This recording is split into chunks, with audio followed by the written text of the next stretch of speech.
দরদের নায়িকা সোনাল চৌহান এবার নিজের ভেরিফাইড প্রোফাইলে শেয়ার করলো শাকিব খানকে নিয়ে তার মেমোরি।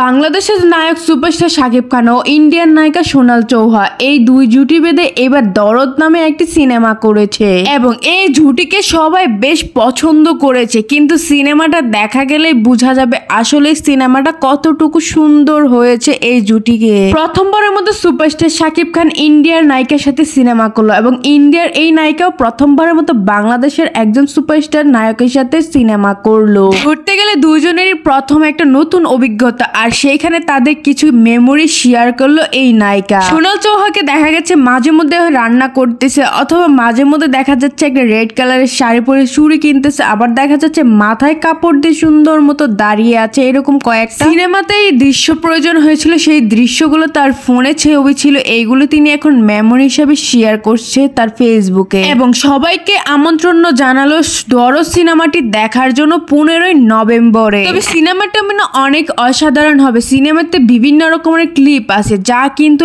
এর আগে এরকম সিনেমাতে দেখা যায়নি এবং বিশ্ব রেকর্ড করে প্রথমবারের মতো বাংলাদেশের কোনো নায়ক ইন্ডিয়ান নায়িকার সাথে সিনেমা করেছে এবং ইন্ডিয়ান নায়িকা আমাদের বাংলাদেশের নায়কের সাথে সিনেমা করছে, একদম রেকর্ড করে দিল এই ব্যাপারটা। তবে বাকি রেকর্ড বোঝা যাবে সিনেমা দেখার পরে। তো ভিউয়ার্স, কারা কারা দরদ সিনেমা দেখার জন্য প্রস্তুত এক্ষুনি কমেন্ট করে জানা। আর শাকিব খান আর সোনাল চৌহানকে কি দুইটি জুটি কিন্তু আমার কাছে অসাধারণ লেগেছে। আপনাদের কাছে কেমন লাগছে সেটাও কমেন্ট করে জানাবেন। আর হ্যাঁ, আমার চ্যানেলে যদি প্রথমবার হয়ে থাকেন অবশ্যই একটা সাবস্ক্রাইব করে রাখবেন নেক্সট আরো নায়ক নায়িকাদের খবরাখবর পেতে চাইলে। ধন্যবাদ।